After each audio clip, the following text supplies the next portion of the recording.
বাংলাদেশের বাইরে পৃথিবীর বিভিন্ন প্রান্তে যেখান থেকে চ্যানেলে দেখছেন, আপনাদের সকলকে সাদর আমন্ত্রণ তৃতীয় মাত্রা দেখবার জন্য। প্রিয় দর্শক, বাংলাদেশের অর্থনীতির হালচাল নিয়ে কথা বলবার জন্য আমার সঙ্গে স্টুডিওতে রয়েছেন, আমার ভাই বসাচ্ছেন বাংলাদেশ আওয়ামী লীগের কেন্দ্রীয় কমিটির শিল্প ও বাণিজ্য বিষয়ক সম্পাদক, Bangladesh garments manufacturers and exporters association BGM এর সাবেক সভাপতি মোহাম্মদ সিদ্দিকুর রহমান, এবং আমার ডানে রয়েছেন গবেষণা প্রতিষ্ঠান সেন্টার ফর পলিসি ডায়ালগ সিপিডির গবেষণা পরিচালক ডক্টর খন্দকার গোলাম মোয়াজ্জেম।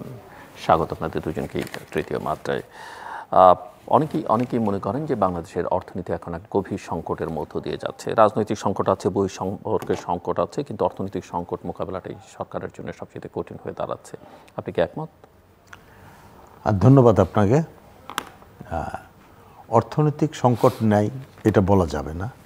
অর্থনৈতিক সংকট আছে, শুধু বাংলাদেশে না, পৃথিবীর প্রায় সব জায়গায় একটা অলিখিত রিসিশনের মতো কিন্তু আমরা ফেস করতেছি। যেমন আমি রপ্তানি খাতের সাথে জড়িত। আমরা ইউরোপে আমেরিকায় আমাদের রপ্তানি করি, এখনও 80% মতো তাদের এখানে রপ্তানি করি। সেই জায়গায় কিন্তু তাদের ডিমান্ড অনেক কমে গেছে, আমাদের অর্ডার অনেক কম আসতেছে। আমরা এখন নতুন মার্কেটে 20% উপরে রপ্তানি করছি, বিভিন্ন জায়গায় সারা পৃথিবীতেই আমরা রপ্তানি করছি। তো সেই জায়গার মধ্যে অর্থনৈতিক অবস্থা যদি ভালো থাকতো তাহলে তাদেরও বাইং ক্যাপাসিটি থাকতো, তারাও কেনাকাটা করতো, আমরাও রপ্তানি করতে পারতাম। তো সেই জায়গার থেকে আমি মনে করি যে সারা পৃথিবীতেই একটা অর্থনৈতিক চ্যালেঞ্জের মধ্যে আমরা এখন যাচ্ছি। কারণ আপনি দেখেন যে কোভিড, তারপরে রাশিয়া ইউক্রেন যুদ্ধ, তারপরে এই যে গাজা ফিলিস্তিনের আমেরিকার যুদ্ধ, ইসরায়েলের যুদ্ধ, সব মিলিয়ে কিন্তু ইকোনমিক কন্ডিশন কিন্তু আমেরিকাও অনেক খারাপ। ইদানিংকালেও দেখছি অনেক ব্র্যান্ডই কিন্তু তাদের ব্যাংক্রাপসি ডিক্লেয়ার করে, এবং আমরা সেই সব জিনিসগুলো আমাদেরকে ফেস করতে হয়। তো সেখানে বাংলাদেশের অর্থনৈতিক অবস্থাও যে খুব একটা ভালো আমি তা বলবো না, বিভিন্ন কারণ আছে এর মধ্যে। তো সেখানে আমি মনে করি যে হ্যাঁ, অর্থনীতির একটা চ্যালেঞ্জ আছে অবশ্যই। তবে আমরা এখনও এইরকম পজিশনে যাইনি যে আমাদের খুব দুশ্চিন্তার মধ্যে ফেলে দিছে। আমরা এখনও আছি,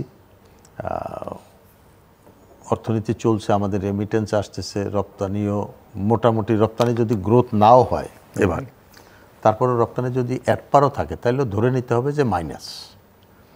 কারণ হলো আমার জিনিসপত্রের দাম তো বাড়ছে, আর কোর র মেটেরিয়াল সব কিছুর দামই বাড়ছে। আমার লোকাল ইউটিলিটি সার্ভিস বলেন, লোকাল যে জিনিস আমি পারচেস করি, সব জিনিসের দামই কিন্তু বাড়ছে, কিন্তু আমার রপ্তানি বাড়েনি। তাহলে আমাকে ধরতে হবে যে আমার মাইনাস আছে। তার মানে আমার রপ্তানি যেসব জায়গায় করি সেই সব জায়গার ইকোনমিক কন্ডিশনও ভালো না। এই পৃথিবীর এই যুদ্ধ বিগ্রহে এমন একটা অবস্থা, অনাস্থা, সব কিছু মিলিয়ে আমরা একটা কঠিন অবস্থা পার করছি, এটা অস্বীকার করার কিছু নেই। তবে আমরা মনে করি যে এটার থেকে আমরা হয়তো উত্তরণ হয়ে যাবে যদি আমরা এখনও ঠিকমতো সব কিছু মিলে যদি আমরা চলতে পারি। কিছু কিছু জায়গায় আমাদেরকে নজর দিতে হবে। আমাদের ডেভেলপমেন্ট কিন্তু আমরা অনেক করেছি, যেমন অবকাঠামোগত ডেভেলপমেন্ট আমাদের কিন্তু অনেক হয়েছে, এগুলো তো আমাদেরকে রিপেমেন্টও করতে হচ্ছে। তো রিপেমেন্ট করতে গেলে আমাদের অর্থনীতির উপর একটা চাপ আসতেছে। সেই জায়গায় আমি মনে করি যে আমাদের যতটা ডেভেলপমেন্ট হয়েছে, এখন যে কোনো প্রজেক্ট করতে গেলে একটু চিন্তা ভাবনা করেই করতে হবে আপাতত। সেইগুলো যদি আমরা ঠিকঠাক মতো করতে পারি তাহলে আমাদের বোধ হয়, আমাদের দেশের মানুষের কিন্তু এখনও ইকোনমিক কন্ডিশন এরকম হয় নাই গ্রামে গঞ্জেও কোনো মানুষ যে হাহাকার করতেছে, খেতে পারছে না বা চলতে পারছে না, এরকম কিন্তু সারা বাংলাদেশে আপনি কোথাও পাবেন না। সরকারের হিসাবে তো বলছে, বিবিএস এর হিসাবে বলছে প্রায় 34 লক্ষ মানুষ এক বেলা খেলে আরেক বেলা খাবারের খবর নাই। এই কথাটা বিবিএস থেকে বলছে আমি বুঝি না, আমি গ্রামে গঞ্জে যতটুকু খবর নেই আমি কোথাও দেখি না। অনেক ফিগার আছে তাদের, আমি শুধু একটা বললাম আপনাকে। হ্যাঁ, তাদের অনেক ফিগার আছে, কিন্তু অনেক কিছুই যা সার্ভে জিনিসটা একটু ডিফারেন্ট জিনিস। আপনি সারা বাংলাদেশে 18-19 কোটি লোকের মধ্যে হয়তো কজনের সাথে কয় জায়গায় কথা বলছে। হ্যাঁ, কিছু লোক, তাহলে ঢাকা শহরে বস্তিতে লোক থাকে কেন? কিছু লোক তো এরকম আছেই, কিন্তু তাদেরকেও তো সরকার বিভিন্ন রকমের সহায়তা করার জন্য এই ফ্যামিলি কার্ড, বিভিন্ন এই সহজে যাতে তারা জিনিসপত্র পায়, এবং তার বিভিন্ন ভাতা সরকার কিন্তু এই বিধবা ভাতা, বয়স্ক ভাতা, বিভিন্ন রকমের ভাতা দিয়ে যাচ্ছে। কিন্তু সরকারের যদি অবস্থা বা অর্থনৈতিক অবস্থা ভালো নয়, তো তাহলে আমরা এখন ইন্টারমিডিয়েট পর্যন্ত বই দেওয়ার জন্য আমরা চিন্তা করতেছি।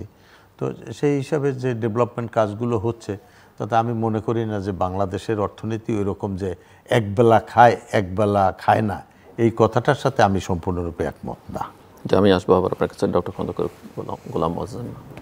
দেখুন, মানে আমাদের মতো অর্থনীতির জন্য যারা কিনা আমদানি নির্ভর অনেক অংশে, এবং যেহেতু আমাদের বহুলাংশে এই আমদানি ব্যয় মেটাতে হয় আমাদের বৈদেশিক মুদ্রার রিজার্ভ দিয়ে, সেই জায়গাটাতে গ্র্যাজুয়ালি যে পতনগুলো হচ্ছে, তাতে করে আমাদের ওভারঅল ক্রেডিট রেটিং ফল করছে, আপনি দেখতে পাচ্ছেন।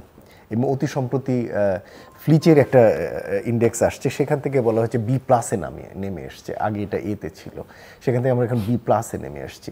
তার মানে হচ্ছে আমাদের ক্রেডিট ওয়ার্দিনেস কিন্তু কমছে, এবং ক্রেডিট ওয়ার্দিনেস কমা মানে কিন্তু হচ্ছে যে দু রকমের বিষয়। একটা হচ্ছে নতুন ঋণ প্রাপ্তির ক্ষেত্রে তখন এক ধরনের অনিশ্চয়তা তৈরি হবে, অথবা যারা ঋণ দেবে তারা আরও বেশি সুদ প্রত্যাশা করবে, বা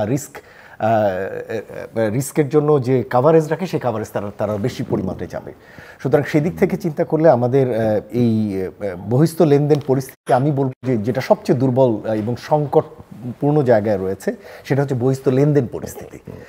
এবং সেই জায়গায় যতটুকু জানা যাচ্ছে যে আমাদের নেট রিজার্ভ এখন $13 বিলিয়ন। কিন্তু আমার তো ধারণা যে পরিমাণে বিভিন্ন প্রতিষ্ঠানের কাছে আমাদের বাকি বকেয়া রয়েছে, এগুলো যদি ধরা যায়, তাহলে আমার তো মনে হয় যে সেটা মানে কয়েক বিলিয়নও আছে কিনা আমার এরকম মনে হয়। কিন্তু তাদেরকে আমরা একরকমের ঠেকিয়ে রেখেছি। যেমন যারা বিদেশি কোম্পানিগুলো এখানে যারা কাজ করে, তাদের রিপ্যাট্রিয়েশনকে বলা হচ্ছে তোমরা এক্ষুনি নিও না, তোমরা কিছুদিন পরে নাও, এইভাবে করে করে কিন্তু তাদেরকে ঠেকিয়ে রাখা হয়েছে। ঠিক একইভাবে আমরা যখন বিদেশি যে ঋণগুলো নিয়ে এসেছি বিভিন্ন প্রাইভেট কোম্পানিগুলো থেকে, প্রাইভেট ব্যাঙ্কগুলো থেকে, তাদের পেমেন্টকে ডেফার করা হচ্ছে, সেভাবে করে আমরা এক ধরনের সামাল দেওয়ার চেষ্টা করছি। এবং একইভাবে কিন্তু আমাদের বড় প্রকল্পগুলোর কিন্তু অর্থায়ন থেমে আছে। যেমন আপনি জানেন যে এক্সপ্রেসওয়ের যে কাজ, সেটাও কিন্তু থেমে আছে, চাইনিজ ঋণ পাওয়া যাচ্ছে না, এবং সেটাও পাওয়া যাচ্ছে না এই কারণে যে আগের কিস্তিগুলো পরিশোধ হয়নি। বিদ্যুৎ কোম্পানিগুলো যেগুলো বিদেশি কোম্পানি যারা রয়েছে, তাদের আমরা বিল পরিশোধ করতে পারছি না, সেখানে বাকির প্রচুর অনাদায়ী। এমনকি অভ্যন্তরীণ যারা, তাদেরকে ডলারে না দিয়ে টাকায় দিয়ে, বন্ড ছেড়ে টাকায় দিয়ে তাদেরটা দিচ্ছি, উপরন্তু দেওয়ার জন্য ঋণ করছি, মানে ঋণ করে ঋণ পরিশোধ করছে। কিন্তু তাহলে এই যে এই একটা প্রক্রিয়া, একটা ভিশাস সাইকেলের মধ্যে আমরা ঢুকে গিয়েছি, এটা আমার ধারণা যে খুব একটা ইতিবাচক পরিস্থিতির ইঙ্গিত দিচ্ছে না। যেটা এই জায়গায় যেটা আসলে দেখবার বিষয়, সেটা হচ্ছে যে এই যে ধারাবাহিক অবনমনটা কি থামছে কিনা বা স্লো হচ্ছে কিনা।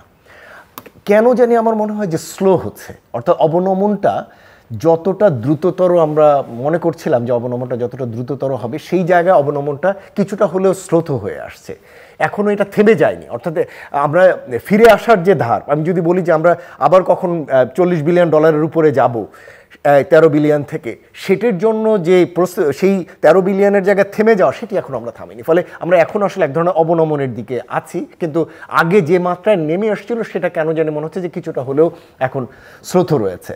কিন্তু চ্যালেঞ্জ হলো যে এটা করলো কি করে, এই জিনিসগুলো হচ্ছে কি করে। কিছুটা গভর্নমেন্টের ইতিবাচক দিক হলো সাপ্লাই সাইড ম্যানেজমেন্ট করছে। সাপ্লাই সাইড ম্যানেজমেন্ট হলো আমদানি কমিয়ে দিয়ে কিছুটা হ্রাস টানার চেষ্টা হচ্ছে, রপ্তানিমুখী খাতগুলোকে কিছুটা সুবিধা দেওয়া হয়েছে, কিন্তু যেগুলোকে বিলাসবহুল পণ্য হচ্ছে, এই ধরনের বেশ কিছু পণ্য দিয়ে কিছুটা আমদানি হ্রাস করে একটা টাইটেন করার চেষ্টা হয়েছে। কিন্তু তারপরেও আমরা দেখছি যে থামছে না, আমাদের পতন কিন্তু হচ্ছে। এবং সেটি হবার পিছনে একটা বড় জায়গা রয়েছে আমাদের ডিমান্ড সাইড ম্যানেজমেন্ট, যেটা অর্থাৎ আমরা চাহিদাকে টানা বা টেনে ধরা, সেটা এখনও পারছি না। যেমন ডিমান্ড সাইড ম্যানেজমেন্ট হলো সরকারের প্রচুর এখনও চাহিদা, যে প্রচুর পরিমাণ ডলার ব্যবহারের চাহিদা রয়েছে। আপনি সম্প্রতি দেখেছেন যে সরকারি কর্মকর্তাদের জন্য গাড়ি কেনার একটা প্রস্তাব চলছে। এগুলো তো আর দেশি গাড়ি হবে না, এগুলো বিদেশ থেকে আমদানি করাই গাড়ি হবে, এগুলো যতটুকু আমি বুঝি। অথবা যদি অ্যাসেম্বলিও হয়, তাও আমার ধারণা যে আমদানি করা পার্টস, স্পেয়ার পার্টস বা সমস্ত পার্টস কম্পোনেন্টস দিয়ে হবে। আমার তো মনে হয় যে এই মুহূর্তে আমরা কোনোভাবে এরকম একটা পরিস্থিতিতে নেই যে এই ধরনের পারপাসে আমাদের নতুন করে এই ডলার ব্যবহার করতে হবে। সুতরাং এই যে ডিম্যান্ড সাইডের ক্ষেত্রে আমাদের এক ধরনের শৈথিল্য বা আমরা ঠিকমতো আমাদের চাহিদাকে হ্রাস টানতে না পারা, এটা একটা কিন্তু বড় চ্যালেঞ্জ।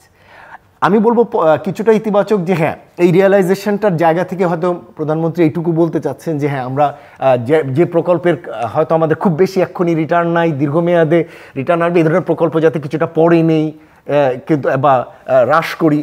কিন্তু সেটা নির্ভর করছে যে নতুন যে সমস্ত প্রকল্প নিচ্ছি সেইখানে সেই জিনিসটা যথাযথভাবে রিফ্লেক্ট হচ্ছে কিনা, যে প্রকল্পগুলো এখন নেওয়া হচ্ছে সেগুলো আদতেই আমাকে ইমিডিয়েট রিটার্ন দেবে কিনা, সেই ধরনের প্রকল্পই আসলে সরকারের প্রায়োরিটির ভিতরে আছে কিনা সেটা দেখার বিষয়।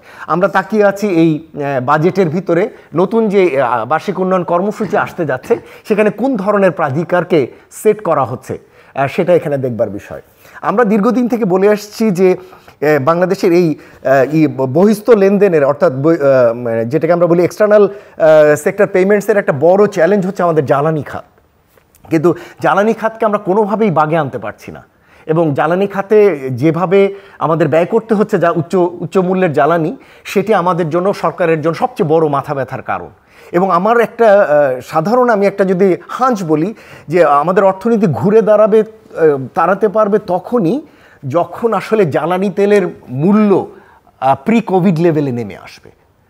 যদি এই প্রি কোভিড লেভেলে যদি জ্বালানি তেলের মূল্য না নামে, তাহলে আমাদের এই যে ব্যয়বহুল জ্বালানি কাঠামো দিয়ে যেভাবে আমরা চলছি, বিদ্যুতের যে চাহিদা দরকার নেই বানাচ্ছি এবং সেখানে ক্যাপাসিটি চার্জের জন্য দিচ্ছি, সাবসিডি দিচ্ছি, ভর্তুকি দিচ্ছি, এইটি দিয়ে আমরা আমাদের পক্ষে আসলে টেকাটা। ফলে একটা আমি যদি বলি সমস্ত ইন্ডিকেটরের ভিতরে আমাদের বহিস্থ লেনদেনে আমরা স্বস্তিদায়ক অবস্থায় কখন যাব সেটা নির্ভর করবে হচ্ছে জ্বালানি তেলের মূল্য।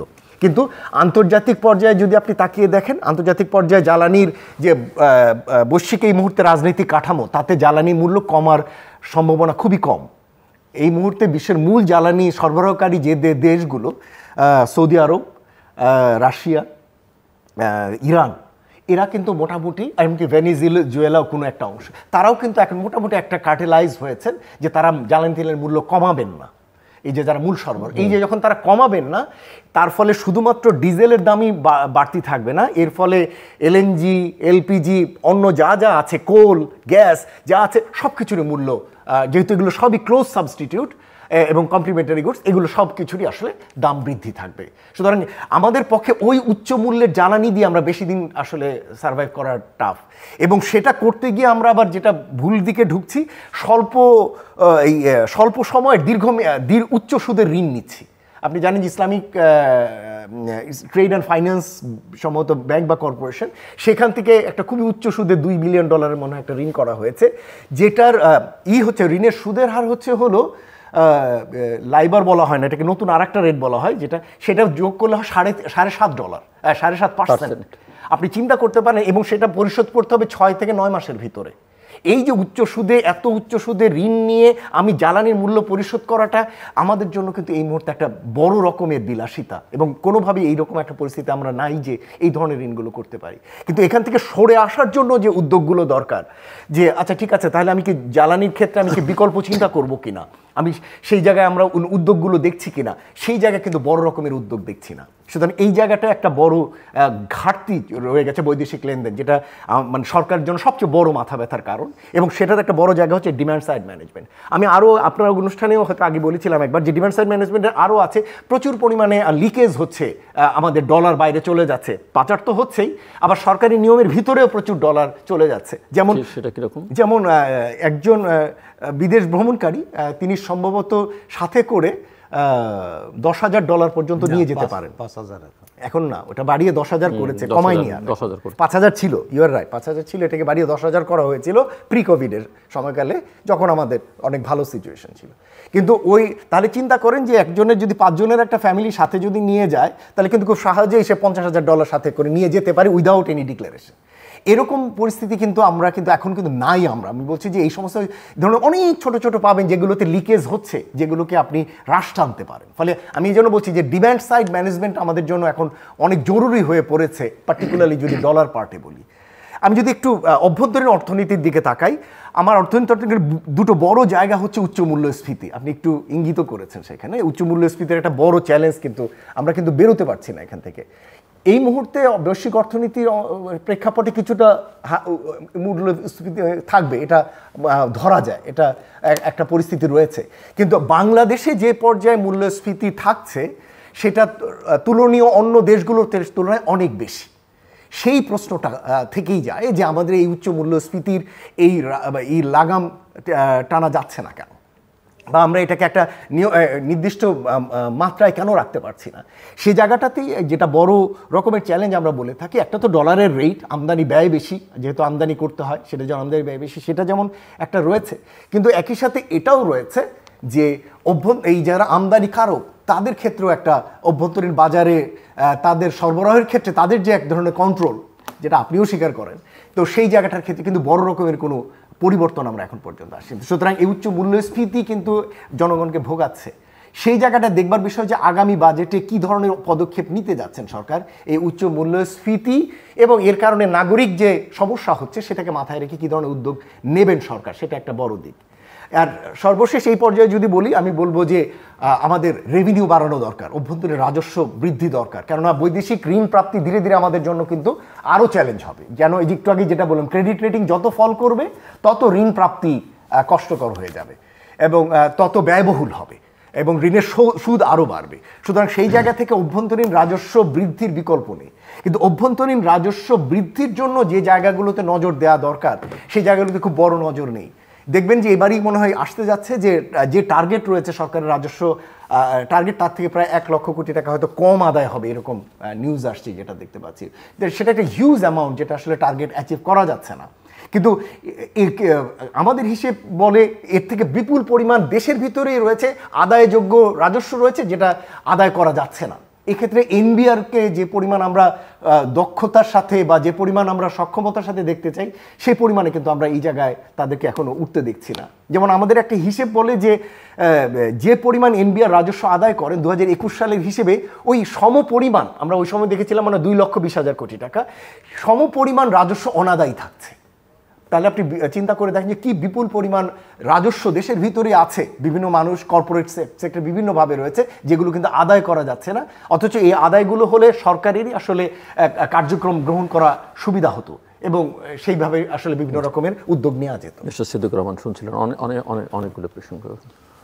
না, মোয়াজ্জেম সাহেব যেগুলো বলেছেন একেবারেই অযৌক্তিক কোনো কথা বলেননি। জ্ঞানী মানুষ, তারা রিসার্চ করে, অবশ্য জানে। হ্যাঁ, আপনার ডলারের রেট এটা ডিভ্যালুয়েশন হওয়া অনেক আগের থেকেই 86-87 যে আমরা প্রায় 10 বছর আটকিয়ে রেখেছিলাম, সেটাই ছিল ভুল সিদ্ধান্ত। কারণ এটা তার গতিতেই চলতে দেওয়া উচিত ছিল। তাহলে আর আজকে হঠাৎ করে আমি এই ইনফ্লেশনে এইভাবে যে হঠাৎ করে আমার আগে 6 ছিল, সবসময় 5-6-এর মধ্যে ছিল, এখন 10 হয়ে গেছে, এই জিনিসটা তখন মানুষের এরকম লাগতো না। আর একটা হলো যে জ্বালানি, যেটা উনি বলছেন, আসলে জ্বালানির দাম যতদিন না কমবে, আমাদের তো মূল বিষয় হইল জ্বালানি। এবং বাংলাদেশে তো আর বাড়লে আর কমে না, বাড়লে কমে না, একবার করছে কমার সময়, একবার কমানো হয়নি, বিকজ তখন সরকার এটাই বলেছে যে আগে আমি অনেক ভর্তুকি দিয়েছি, এখন সেই ভর্তুকিটা অ্যাডজাস্টমেন্ট করছি। আমরাও ব্যবসায়ীরা সেটা মেনে নিয়েছি এবং সেভাবেই চলছি। তখন আমাদের তো এরকম কোনো সমস্যা হয়নি। কিন্তু ডলারের রেটটা আমরা আটকিয়ে রেখে এটা বাজার অনুযায়ী চলা উচিত। ওপেন মার্কেট ইকোনমিতে আপনাকে যার যার জায়গায় যেভাবে চলা উচিত ঠিক সেইভাবেই চলতে দেওয়া উচিত। আর একটা জিনিস হলো যে ক্রেডিট রেটিংয়ে আপনি যেটা বলছেন, আমিও পেপারে দেখেছি, কিন্তু আইএমএফ তো আবার আমাদেরকে লোন দিচ্ছে। আইএমএফ তো সবচেয়ে বেশি সার্টিফাইড একটা জায়গা আমাদের জন্য বা সবার জন্যই। তো আইএমএফ যদি লোন দেয় তাহলে অন্য যে কেউ কাছ থেকে লোন পাওয়া যেতে পারে। লোন পেলেই যে নিতে হবে তা কিন্তু না। সবচেয়ে বড় যে জিনিসটা আপনি বলছেন, আপনার সাথে আমি চীনেরও তো শরণাপন্ন হয়েছে বাংলাদেশ 5 বিলিয়ন ডলারের লোন আমি নিলাম, নিয়ে করলাম, পরে তো আমাকে দিতেও হবে। সবচেয়ে বড় যে জিনিসটা হলো সেটা হলো আমার আভ্যন্তরীণ খাতকে কতটুকু জোর দিয়ে আমরা ট্যাক্স ব্যাট এই নেটটা বাড়াইতে পারি।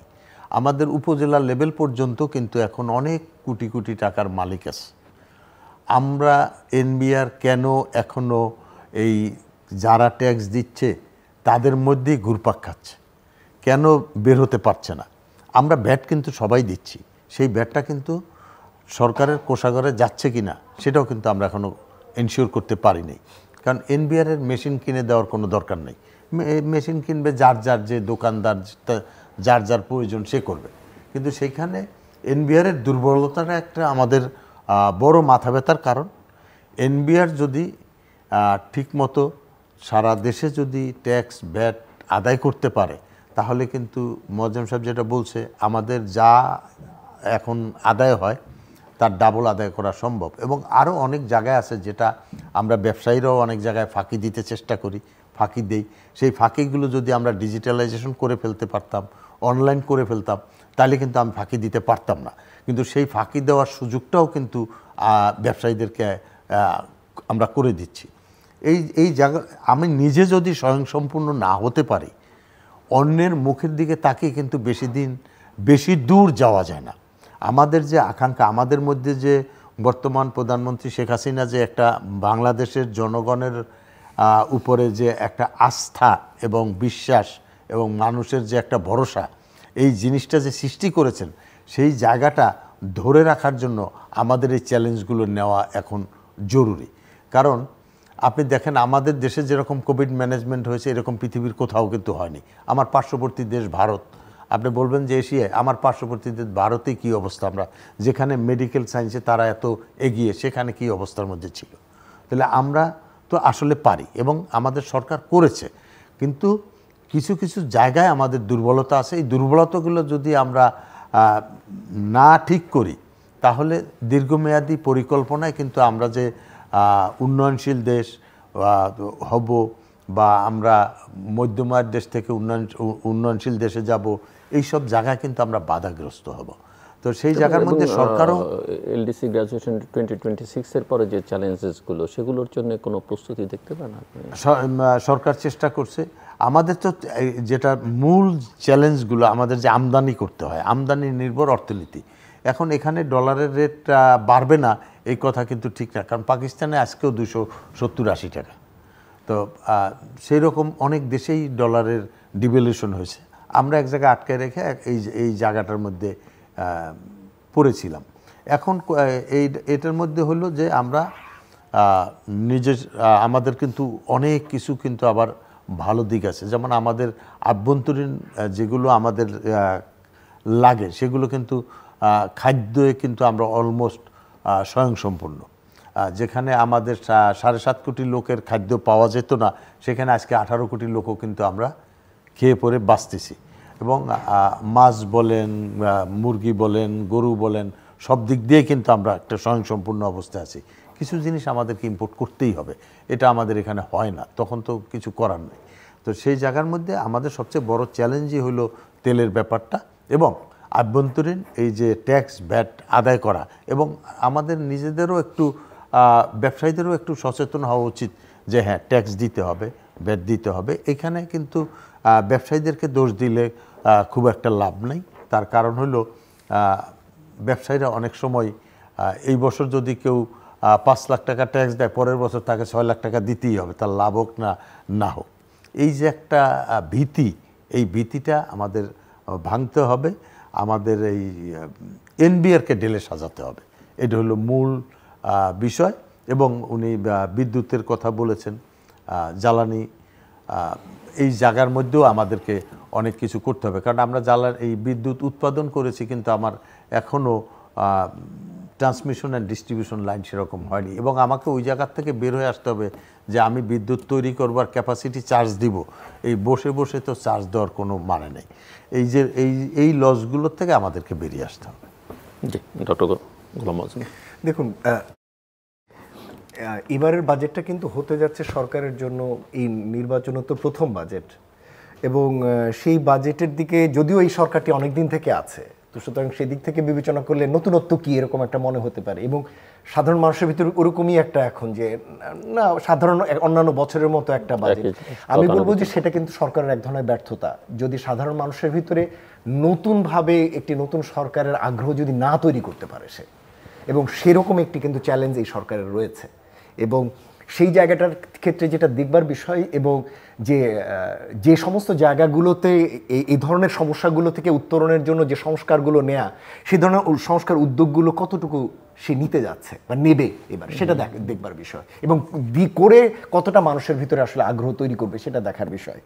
যেমন এই যে এনবিআর সংস্কারের কথা যেটি বললেন, এর বাইরে যদি আমি আরও কিছু, যে ব্যাংকিং সেক্টর মানে যেটা করা হচ্ছে সেটা নিয়ে মোটেই আসলে স্বস্তি তৈরি হয়নি, বরঞ্চ উল্টো প্রশ্ন তৈরি মার্জারের কথা বলছেন। হ্যাঁ, যে ব্যাংকিং খাতে এটাকে ঠিক এটা মার্জার হচ্ছে না কি হচ্ছে ঠিক সেটাও বুঝি নেই, কিন্তু যাই হচ্ছে সেটা নিয়ে আসলে মোটেই স্বস্তি তৈরি হয়নি, সেটা যেমন একটা বড় চ্যালেঞ্জ।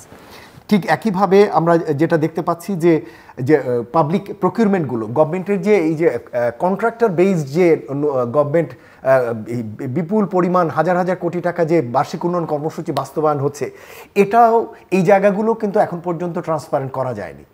আপনারাও জানেন, আমরাও দেখি, সেটা হচ্ছে যে সরকারের প্রত্যেকটি মন্ত্রণালয় বিভাগ এক একটা বড় বড় কন্ট্রাক্টরের অধীনে ঢুকে গিয়েছে, এবং তারা মিলে ঝুলে কন্ট্রাক্টগুলো ফেলেন, কোটেশন ফেলেন এবং টেন্ডারগুলো ফেলেন, সেখান থেকে ইনি এটা নেন তো উনি ওটা নেন। এই যে ভাগযোগের রাজনীতি বা ভাগযোগের যে অর্থনীতি, এটাতে কিন্তু বন্ধ করা যায়নি।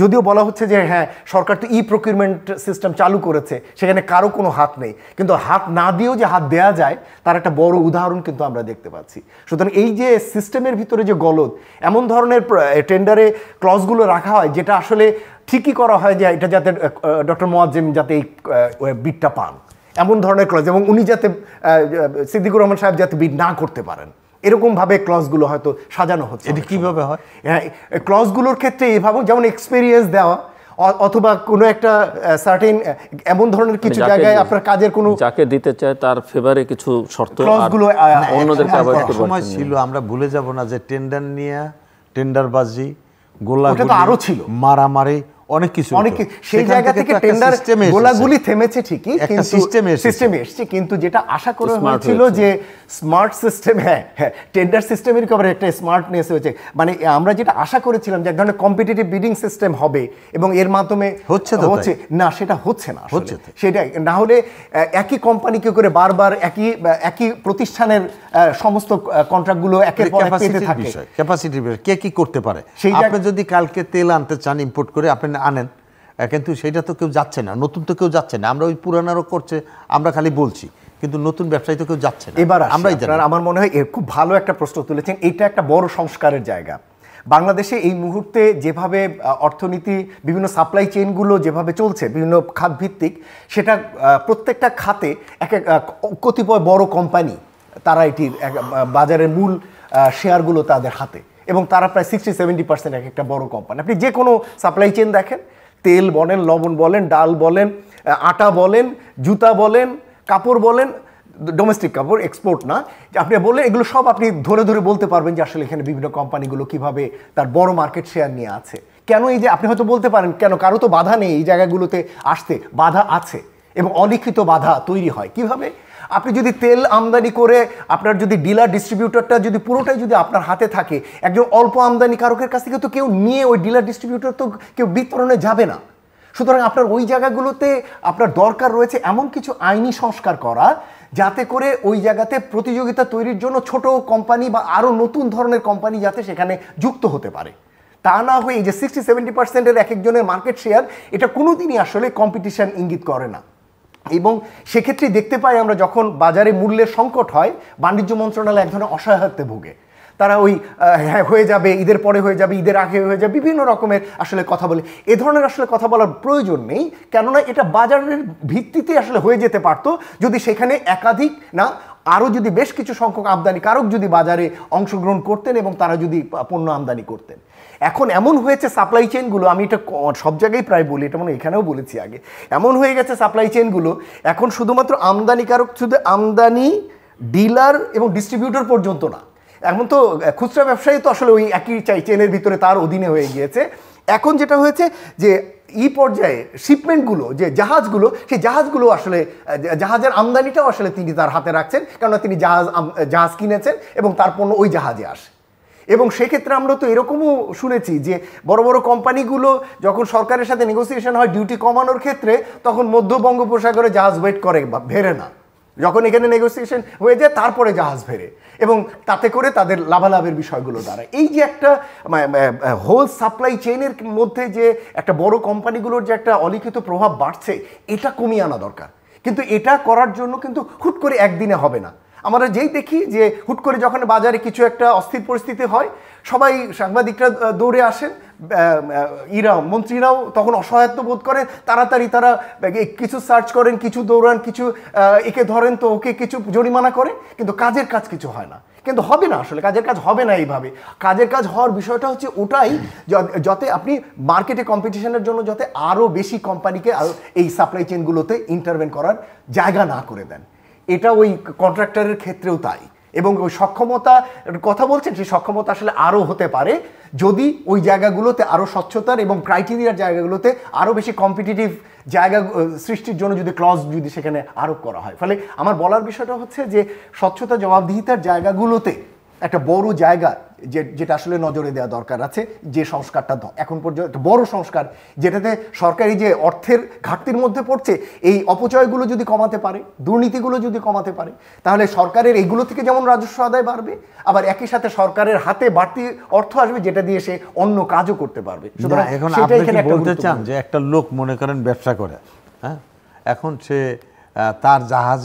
তার যদি জাহাজ কিনে এবং সেই জাহাজ দিয়ে যদি বিদেশ থেকে মাল আনে, তো সেটা কি সে করবে না? অবশ্যই করতে পারেন, কোনো অসুবিধা নেই, অবশ্যই তিনি ওটা করতে পারেন। আমার কথাটা হচ্ছে, এবং সে যদি তার ডিস্ট্রিবিউটর রাখতে পারে, সে যদি ডিস্ট্রিবিউশন করতে পারে, তার যদি চেইন থাকে, তাহলে সে করবে না। না, সেই জায়গা আটকাইতে পারবেন না। আমি সেই জায়গা, আমার মাল আমি কোথায় ওপেন মার্কেট ইকোনমিতে আমি বিক্রি করব, সেই জায়গাটাতে এটা তো আপনি বাধা দিয়ে আটকাইতে পারবেন না। আমি আপনাকে ওইভাবে বাধা দিতে সরকার পারবে না। সরকার পারবে। সরকার যদি আইনগতভাবে এরকম যদি কোনো আইন করেন, যে সাপ্লাই চেইনের ক্ষেত্রে নতুন একটা অ্যাক্ট করেন, যেটাতে সাপ্লায়ারের, ডিস্ট্রিবিউটর এবং ডিলার যারা রয়েছেন, তারা কোনো একক কোনো আমদানিকারকের পণ্য 10 বা 20% বেশি তিনি ডিস্ট্রিবিউট করতে পারবেন না। মজম ভাই, এটা কি কোনোদিন কোথাও কি সম্ভব? আপনি দেখেন ইউরোপ, আমেরিকা আপনি শুনেন, ব্যাংক্রাপসি ডিক্লেয়ার করে, আমাদের পেমেন্ট দেয় না, অথচ দেখা যায় যে 1-2 মাস পরে সেই কোম্পানিটাই আবার অন্য আরেকজনকে দিয়ে কেনাইয়া আবার তারাই পরিচালনা করতেছে। এটা তো উদাহরণের কোনো অভাব নাই মানে সারা পৃথিবীতে। হ্যাঁ, কিন্তু এটা তো আপনি তো আরো বেশি, ওটা তো আরো খারাপ, ওটা তো আরো খারাপ। হ্যাঁ, ওটা তো আরো বাজে উদাহরণ দিলেন। ইচ্ছা করে ব্যাংক্রাপ্ট হইয়া, সেই ইচ্ছাকৃত ব্যাংক্রাপসি ডিক্লেয়ার করে সে অন্য আরেকজনকে দিয়ে কেনাইয়া এখানে সরকারের কাছ থেকেও সে টাকা মওকুফ করতেছে, আবার আমাদেরকে মানে ব্যবসায়ীদের টাকাও দিচ্ছে না, কিন্তু সে আবার নিজেই অন্য আরেকজনের নামে ওই সেম জিনিস ব্যবসা করতেছে। কিন্তু পৃথিবীতে ব্যবসায়ীরা এটা করি। এখন আপনি যে লোকটার আছে, আমি তাকে কিভাবে গেটে বাধা দেব যে তুমি 20%-এর বেশি ডিস্ট্রিবিউশন করতে পারবে না? আচ্ছা, সে আর একটা কোম্পানির নাম দিয়া তারে দিয়ে দেবে, আর একটা কোম্পানির নাম দিয়ে তারে দিয়ে দেবে, এটা আপনি আটকাবেন কি দিয়া? এটা তো আটকানো। আমার দরকার যেটা, আমার দরকার হলো সাপ্লাই চেইন ঠিক রাখা। না, আপনি পারবেন আসলে আটকাতে, এবং সেটার জন্য যে আমরা আসলে একটু আউট অফ বক্স বা অফ দ্য ট্র্যাক একটু যদি চিন্তা করি, বাংলাদেশের ট্রানজ্যাকশন সিস্টেম, হোল ট্রানজ্যাকশন সিস্টেমগুলো যদি ইন্টিগ্রেটেড হতো, অর্থাৎ যে কেউ যে কোনো ব্যাংক অ্যাকাউন্ট থেকে যে কোনো পর্যায়ে যে কোনো ট্রানজ্যাকশন করলে সেটা আইডেন্টিফাইড হবে, এবং সেটা সংশ্লিষ্ট বিন নাম্বার হোক, টিন নাম্বার হোক, সেগুলোর এগেনস্টে সেগুলো লিপিবদ্ধ হবে, এবং সেটার এগেনস্টে তার ট্যাক্স সংক্রান্ত যে ফাইল বা এনবিআর যে ফাইল দিচ্ছে, এগুলোর সাথে সেটির লিঙ্কেজ থাকবে। আপনি যদি এই সিস্টেমে যেতে পারেন, যেটা কিনা ভারত গিয়েছে তার আধার কার্ডের মাধ্যমে, সেরকম একটা সিস্টেম যদি আপনি এখানে করতে পারেন, আপনি যেটার ভয় পাচ্ছেন সেটা অনেকাংশে কমে আসবে, এবং এই ধরনের সিস্টেমগুলো তখন ইজিলি আপনি মনিটর করতে পারবেন। তখন আপনি বেনামে যে কোম্পানি খুলবেন, বলছেন যে বেনামে যে কোম্পানি খোলার ভয় পাচ্ছেন, বেনামে খুলবে না, নামেই আমি আপনারে দিয়ে খোলাবো, আরেকজনের দিয়ে খোলাবো, আরেকজনের দিয়ে আপনি আমাকে এটা খুলতে পারবেন না তো আমাকে দিয়ে, কেননা হোল ট্রানজ্যাকশন গুলো কারো না কারো তো অ্যাকাউন্টে আমার নামে দিয়ে আপনি খোলালেন, কিন্তু যখনই আমি ট্যাক্স ফাইলে শো করতে যাব, তখনই তো প্রশ্ন আসবে আমার এই অর্থের উৎস কোথায়। যেটা এই মুহূর্তে বিভিন্ন ক্ষেত্রে হচ্ছে। ওই যে আপনি মাল বিক্রি করে যা পাইছেন তার আপনি তো হুট করে একটা কোম্পানি তো আর 1000 কোটি টাকার মালিক হতে পারে না, বা তার ট্রানজ্যাকশন কখনো এক মাসে 500 বা 600 কোটি টাকা হতে পারে না যদি তার নেট ওয়ার্থ যদি অত বড় না থাকে। এটা খুব সহজ জিনিস। আমি এই জন্যই আপনাকে বলছি, যেহেতু সরকারের ওইটা একটা বড় সংস্কার যেটা আমাদের লাগবে, আমাদের একটা ইন্টিগ্রেটেড ফাইন্যান্সিয়াল ট্রানজ্যাকশন মেকানিজমে আগামীতে যেতে হবে, যাতে বাংলাদেশে যত ধরনের ট্রানজ্যাকশন হবে পদ্ধতি আছে তো সেগুলোতে যেতে হবে। আমি আজকে যে জিনিসটা এলসি করতেছি, ইম্পোর্টের বেলায় ধরেন, আপনি তো ইম্পোর্টের বেলায় বলতেছেন যে কয়েকজন ইম্পোর্ট করে এবং তারা ডিস্ট্রিবিউটর, তারাই আমদানিকারক, তাদের জাহাজ, তাদের সব কিছু। তাহলে আপনি তো আজকে যে এলসিটা করতেছে, ইন্টারন্যাশনাল মার্কেটে প্রাইসটা কত আছে তো আপনি তো দেখতেই আছেন, এবং সেইটার উপরে যখন মালটা আসলো আর ডলারের রেটও সেদিন কত ছিল সেটাও আপনি দেখলেন যেদিন পেমেন্ট করতেছে। তাহলে সব কিছু মিলিয়ে যদি আপনি ট্যাক্স, ব্যাট যা কিছু থাকুক না কেন ক্যালকুলেশন করে আপনি রেটটা তো দেখতেই পাচ্ছেন যে সে বেশি দামে বিক্রি করতেছে না কম দামে করছে। আপনি আমাকে এক কথা উত্তর দিবেন, বাংলাদেশে এরকম একটা ইন্টিগ্রেটেড ট্রানজ্যাকশন সিস্টেম হলে আপনার কি আপত্তি আছে? না, আমার কোনো আপত্তি নাই, ফাইন। কিন্তু সেটা করতে যেটার জন্য আমরা এখনই প্রস্তুত। আমাকে এখন কি করতে হবে সেটা হলো আজকের বিষয়। না, এই এখনের টেন্ডেন্সি থেকেই আসলে গত 10 বছর চালায় আসছি, কিন্তু কোনো সময় এখন করতে গিয়ে আমাদের দীর্ঘমেয়াদী কোনো উদ্যোগ নেওয়া হচ্ছে না, এবং সংস্কারগুলোকে না আজকে না কালকে। এই যে ব্যাংকিং খাতে এই সমস্যা কি একদিনে হয়েছে? বলতে কোনো সমাধান পেয়েছেন না? এখন যা হচ্ছে সেটা আসলে কোনো সমাধানই দিচ্ছে না। সুতরাং আমার কাছে মনে হয় যে এখন আমাদের সময় হয়েছে স্বল্পমেয়াদী যে কোনো ধরনের সমাধানের উদ্যোগ, পপুলার যে কোনো ধরনের উদ্যোগ থেকে বেরিয়ে আসা, এবং আমাদের হার্শলি যাওয়া দরকার যে হ্যাঁ আমাদের উপরে পেইন আসবে, আমাদের আসবে। এই যে অর্থনীতির এখন যে একটা অবনমন, এই শিক্ষাটা নিয়ে যদি আমরা এখনই এই পেইনগুলো যদি নেই, তাহলে আমাদের ভবিষ্যতের বুনিয়াদটা আস্তে আস্তে মজবুত হবে। এই জন্য আমার কাছে সাজেশন থাকবে যে আমাদের এই স্বল্পমেয়াদী পপুলিস্ট যে সাজেশন, হ্যাঁ এটা করলে হয়ে যাবে, ওইটা করলে হয়ে যাবে, তার বিরুদ্ধে একটা কেস দিলে হয়ে যাবে, এই সমস্ত জায়গা থেকে আইনি সংস্কার, সুশাসন, প্রতিষ্ঠান এবং গভর্নেন্স এবং ট্রান্সপারেন্সি, এই জায়গাগুলো কিভাবে ইনশিওর করতে পারি। না, এটা তো অবশ্যই সরকার চেষ্টা করতেছে, এবং এটা আপনি কেন, এটা আমরা সবাই চাই যে এই ট্রান্সপারেন্ট হোক জিনিসগুলো, কিভাবে আমরা এই জায়গা থেকে বের হয়ে আসতে পারি, কারণ এটা তো সবাই চায়। এটা যে কি এখন সবাই যে চাইবে তা তো না, যাদের স্বার্থে লাগে তারা তো চাইবে না। ছোট্ট একটা উদাহরণ দিলে বুঝবেন। সম্ভবত সরকার শুরু করছে নেই, আপনি যে বলছেন অনেকদিন সময় লাগবে, আমার মনে হয় যে অলরেডি সরকার এটার কার্যক্রম শুরু করেছে। আপনি জানেন যে এনবিআর করছে, আইসিএবি এদের ইন্টারলিংক করে দেওয়া, ওরা মাত্র ট্রেনিং দেওয়া শুরু করছে, but it will take time, এবং অলরেডি যখন দেখবেন হিউজ পরিমাণ গ্যাপ পাওয়া যাচ্ছে, অর্থাৎ এনবিআর এর যে ট্যাক্স ফাইল জমা দেওয়া আর ব্যাংকগুলোতে তার লেনদেনের ক্ষেত্রে তার যে ওখানে যে সমস্ত সম্পদের জমা দেওয়া, এই ট্রানজ্যাকশনের মধ্যে একটা হিউজ গ্যাপ পাওয়া যাচ্ছে। সুতরাং এই ইন্টিগ্রেশনগুলো আসলে শুরু হয়েছে, তারই অংশ হিসেবে ওই যে বলা হচ্ছে বাড়ি ভাড়া যাতে আমরা ব্যাংকে দেই, এটা কিন্তু ওই ইন্টিগ্রেশন সিস্টেমেরই পার্ট। না, ক্যাশলেস সিস্টেমটা চালু করতে চাচ্ছে, এবং সেটা চালু করতে হলে এখন 40-45% মতো আমাদের কিন্তু অ্যাকাউন্টে ট্রানজ্যাকশন হয়, আমাদের দেশে হয়, এখন হয়। আপনার সব জায়গায় না হয়, আমরা খোঁজ নিয়ে দেখছি হয়, কিন্তু কোশ্চেন হইল যে এটা একটা লেভেলে হয়তো হয়, কিন্তু মানে আমি এখন গ্রামের ইকোনমিটাই আমাদের যেহেতু এখনো 80% মানুষ গ্রামে বাস করে প্রায় বলতে গেলে, যদিও ডেভেলপড গ্রাম, রাস্তাঘাট সব আছে, বিদ্যুৎ আছে, সবই আছে, কিন্তু তারপরেও তো গ্রামে মানুষ ওই থাকে, তো সেই জায়গার মধ্যে তারা করে না। কিন্তু শহরে ব্যবসায়ীরা, বিশেষ করে যাদের ট্যাক্স ফাইল আছে, যাদেরকে ট্যাক্স দিতে হয়, তাদেরকে কিন্তু এই ম্যাক্সিমাম জিনিস আমাদেরকে কিন্তু এখন ভ্যাট কেটে রাখতে হয়। যে কোনো জিনিস আমি পারচেস করলে তার ভ্যাটটা কেটে রেখে কিন্তু আমাকে দিতে হয়। আমার উপর লেভেলের যাদের একটা স্যালারি রেঞ্জের পরে তাদের এই ট্যাক্স কেটে রেখে তাদেরকে ট্যাক্স জমা দিতে হয়, এবং পেমেন্টটা মোটামুটিভাবে 99% আপনি বলতে পারেন যে চেকই করতে হয়। এটা না হইলে পরে যারা ট্যাক্স দেয় তাদের বেলায় হচ্ছে। কিন্তু আমার কথা হলো যে নতুন ট্যাক্স পেয়ার যদি আমরা না ধরতে পারি, ভ্যাট যদি না নিতে পারি, তাহলে তো আমার এই প্রবলেমটা সলভ হবে না। কারণ আমার তো কিছু জিনিস সারা জীবনই আমাকে ইম্পোর্ট করে আনতে হবে। তেল আমরা যদি পাই তাহলেই না তেল আমার ইম্পোর্ট করতে হবে না, কিন্তু আমার তো ইম্পোর্ট করতেই হচ্ছে যতদিন পর্যন্ত না আমরা যদি তেল উৎপাদন, তেল যদি আমাদের এখানে না পাওয়া যায়। তো সেই জায়গার মধ্যে আমি মনে করি যে হ্যাঁ, অনেক কিছু সরকার চেষ্টা করছে, ডিজিটালাইজেশনের জন্য চেষ্টা করতেছে। আপনি যেসব কথাগুলো বলছেন সেগুলো সরকার চেষ্টা করতেছে, আমরাও চাই যে সেগুলো করে আমাদের দেশটাকে তো আমরা এক জায়গায় নিয়ে যাওয়ার জন্য মাননীয় প্রধানমন্ত্রী শেখ হাসিনা চেষ্টা করতেছেন। এই উনি গত শনিবারও ব্যবসায়ীদের সাথে বসছিলেন, কথাবার্তা বলেছেন। তো এখন আমাদের সমাজটায় একটা প্রবলেম আছে, যে কথাটা আপনি একটু আগে বলছেন, দুর্নীতি, তারপরে ট্রান্সপারেন্সি, এই জিনিসগুলো আরও স্বচ্ছতার ভিত্তিতে হইতে হবে। এবং এই জিনিসগুলো তো একদিনে হয়নি, আপনি বলছেন, এগুলো আসলেই একদিনে হয় নাই। সেই আমরা যখন প্রথম ব্যবসা শুরু করি তখন দেখছি 10 লুমের ইন্ডাস্ট্রি করা, 10 লুমের টেক্সটাইল করা, এবং সেটা কোনোটার কোনো হদিশই নেই। এরকম করে কিন্তু ধাপে ধাপে ধাপে ধাপে জিনিসটা আজকে আসছি আমরা এই জায়গায়। এখন সারা ওয়ার্ল্ডের ইকোনমিক কন্ডিশন খারাপ দেখে কিন্তু আমরা এতটা খারাপ হয়েছি, তা নাহলে কিন্তু আমাদের এত খারাপ হওয়ার কথা না। এবং আমি মনে করি যে আমরা এই জায়গার থেকে যে সরকার যে উদ্যোগগুলো নিচ্ছে সেগুলো নিয়ে যদি ঠিকমতো আমরা চলতে পারি, তাহলে আমার মনে হয় না যে খুব একটা অসুবিধার মধ্যে আমরা পড়ব। এমনি আমরা একটা ব্যাংকিং সেক্টরের ব্যাংকিং সেক্টর নিয়ে অবশ্যই দুর্বল ব্যাংক কেন হবে?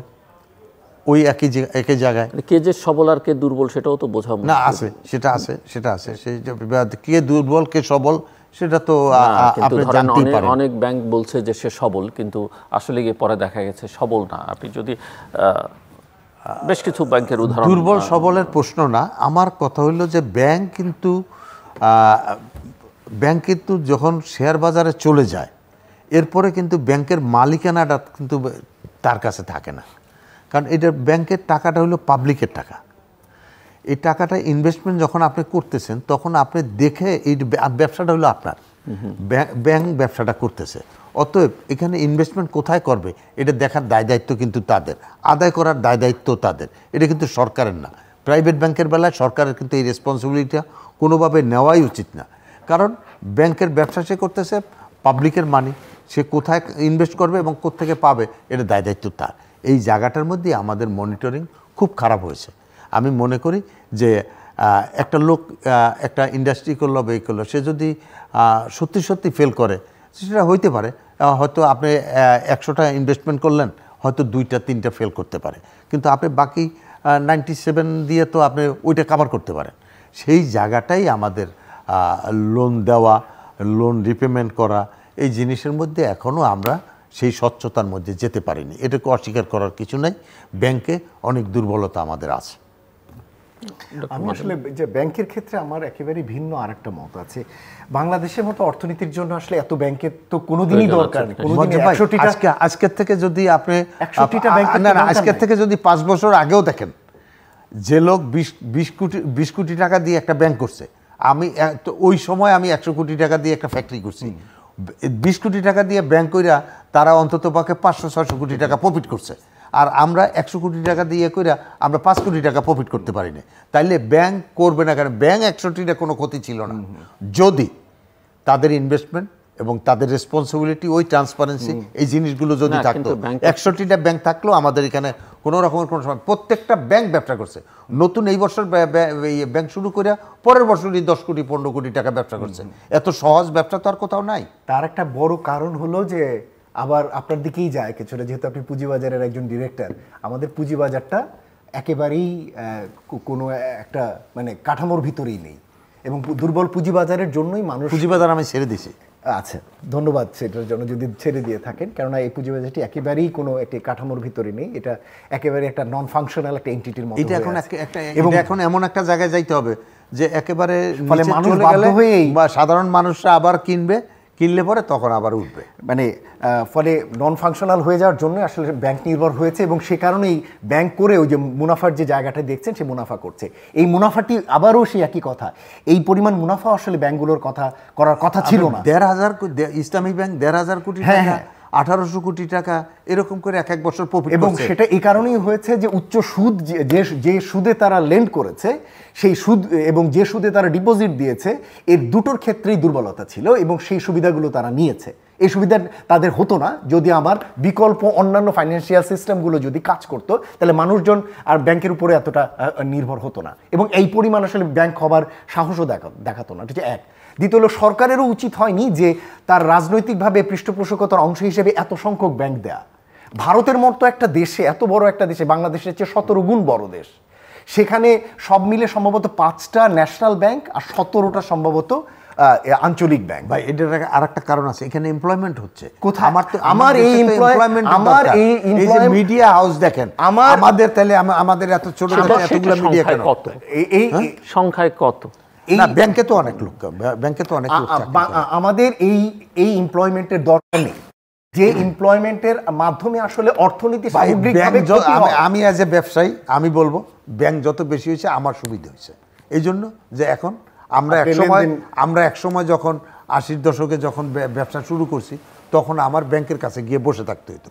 আর এই 90-এর পরে বা 2000-এর পরে থেকে ব্যাংকের এমডি এসে আমাদের কাছে এখন বসে থাকে, এটা আমাদের কাছে খুব ভালো লাগে। না, সেটা আপনার ভালো লাগতে পারে, দুটোর কোনোটাই কারণ হলো মার্কেটের জন্য তো আমার সুবিধা, আমি আপনার কাছ থেকে, আপনি আমার কাছ থেকে বেশি নিচ্ছেন, আমি ওনার কাছে যেতে পারি, রাইট ভাই, আমার একটা সুযোগ আছে। না, সুযোগটা যদি আপনি বন্ধ করে দিতে চান তাহলে ওই সুযোগের জন্যই তো ব্যাংকগুলো দেওয়া হয়েছে।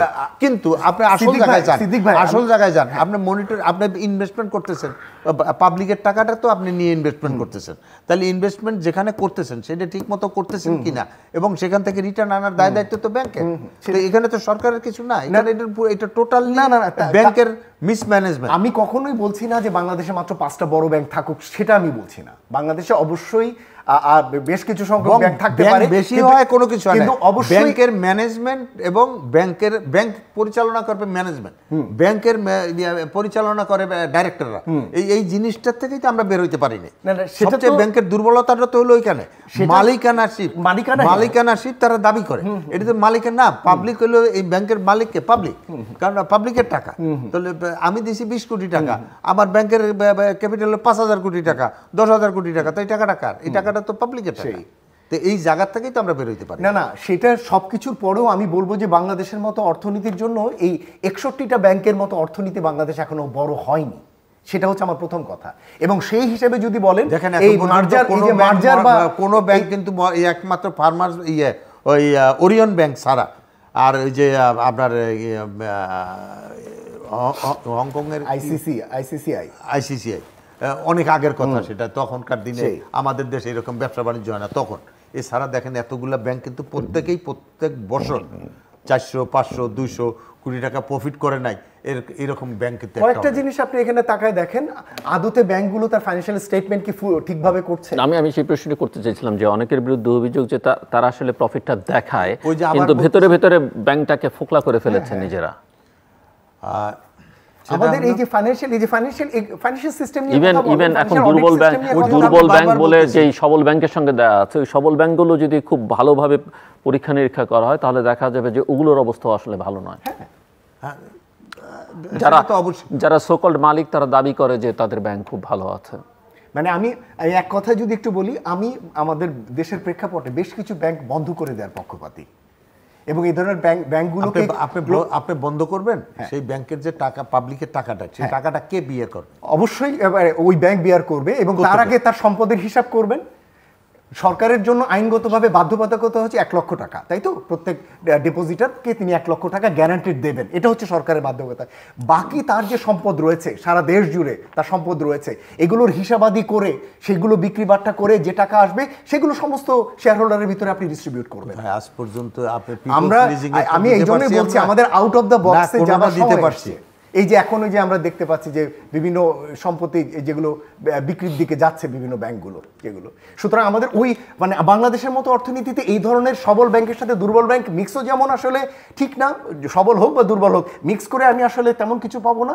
বাংলাদেশের প্রেক্ষাপটে এমন একটা জায়গায় দাঁড়িয়ে আছি তাতে কিছু ব্যাংক আসলে সরে গেলেও আমাদের আর্থিক খাতে বড় কোনো চ্যালেঞ্জ হবে না, বরঞ্চ আর্থিক খাতে সবলতা বৃদ্ধি পাবে। কিন্তু পাবলিকের টাকাটা তো দিতে হবে। হ্যাঁ, পাবলিকের টাকাটা দেওয়ার জন্যই আমি আপনাকে বলছি কিনা ওই ব্যাংকের, সেটাও তো দেখতে হবে। তাহলে আপনি যে এক্ষুনি বললেন যে এত এত প্রফিট করছে, তাহলে তো থিওরিটিক্যালি তার কাছে ওই টাকা থাকার কথা। প্রফিট তো করতেই আছে, কিন্তু ওই যে বলছে, মানে যেটা জিল্লুর ভাই বলছিলেন যে আসলে সে যা দেখাচ্ছে সেই পরিমাণ তার কাগজে কলমে নেই। আমরা বুঝতে পারবো, আমরা গত 1 বছর ধরে দেখতেছি ব্যাংক নিয়ে এই আলোচনা সমালোচনা, বা তার আরো আগের থেকে একটা নিয়ে কথা আলোচনা হয়েছে, কিন্তু এই বছর জুনের পরে দেখা যাবে যে কোন ব্যাংক কত। আমি একটা ছোট্ট কিন্তু আপনি যদি আবার 14% 15% ইন্টারেস্ট নেন, তখনই তো আবার সে প্রফিট করে ফেলে। ঠিক কোথায় 14% 15% ইন্টারেস্ট এই কারণে আসতেছে যে হঠাৎ করে আপনার এখানে একটা চাহিদার তৈরি হয়েছে। আবারও ওই একই জায়গা, আপনি যতক্ষণ পর্যন্ত না ব্যাংকিং সিস্টেমের পাশাপাশি পুঁজিবাজার না দাঁড়া করতে পারবেন, ততক্ষণ পর্যন্ত এই ব্যাংকগুলোর এক ধরনের কি বলবো, এক ধরনের তার একনায়কত্ব বলি বা এক ধরনের তাদের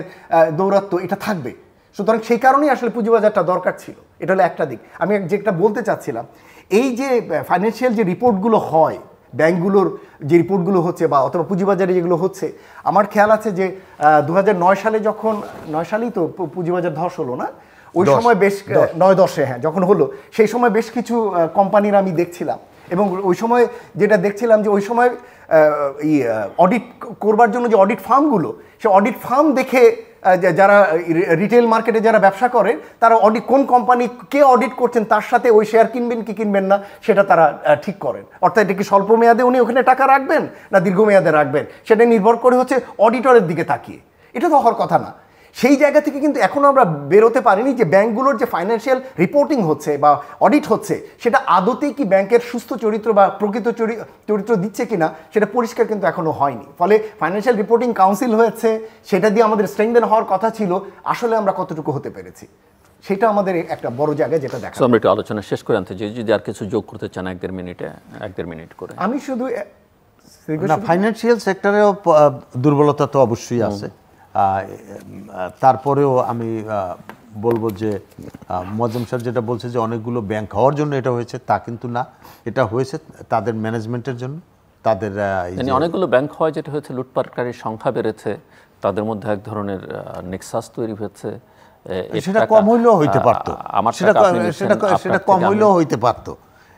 ওই জিনিসটা যে হইতে পারতো না তা না, এটা যদি 20টাও থাকতো তাইলেও হইতে পারতো, একজনের সাথে আরেকজনের লিঙ্ক আপ। এটা তো হওয়াটা কোনো একটু কঠিন হয়ে যায় এখন বরঞ্চ সেটা আরো বেশি আপনার জন্য জরুরি হয়ে পড়েছে, যেহেতু প্রচুর ব্যাংক আপনার মুনাফা ঠিক রাখার জন্য হলেও আপনাকে ওই ধরনের নেক্সাসে যাওয়াটা আরো জরুরি হয়ে পড়েছে। না, মুনাফাটা তো তারা করতেছে কাকে দিয়ে? পাবলিককে দিয়ে, ব্যবসায়ীদের দিয়ে। তো মুনাফাটা তো এখান থেকে আসতেছে। তো আমরা যদি ওই যে ডিফল্টের যে কালচার তৈরি, ডিফল্টার, এই যে আমি যে ব্যাংকের টাকাটা আমি ভালোভাবে চলছি, আমার সব কিছু আছে, তারপরেও ব্যাংক আদায় করতে পারতেছে না ডিফল্টারের টাকাটা, এইটাই আমাদের সবচেয়ে বড় দুর্বলতা।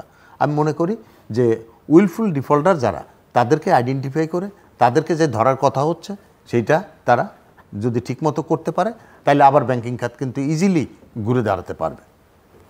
আমার মনে আমি একটা কথা আসলে বলবো যে আমাদের এই স্বল্প মেয়াদি বা এই পপুলিস্ট কাইন্ডস অফ মানে উদ্যোগ থেকে বেরিয়ে আসা দরকার। অল্প সময়ের ভিতরে একটা ভালো কিছু হয়ে যাবে, এটা করলে হয়ে যাবে, ওটা করলে হয়ে যাবে। এখন কিন্তু এই ধরনের জায়গা থেকে সেইভাবে কিন্তু সরকার চিন্তাই করছে না। ফলে আমার স্বল্প মেয়াদি একটা জনগণ একটা পপুলার সিদ্ধান্ত নেবে আর কিছু করবে, সেরকম কোনো চিন্তাই করছে না। মানে দীর্ঘমেয়াদী সংস্কারমূলক যে ধরনের উদ্যোগগুলো আমরা দেখতে চাই, সেটা আমরা কিন্তু দেখছি না। সরকার এখন, বর্তমান সরকার এখন চিন্তা করতেছে 2041 সালকে নিয়ে। অতএব স্বল্প মেয়াদী চিন্তা ভাবনা কিন্তু এখন আর নাই।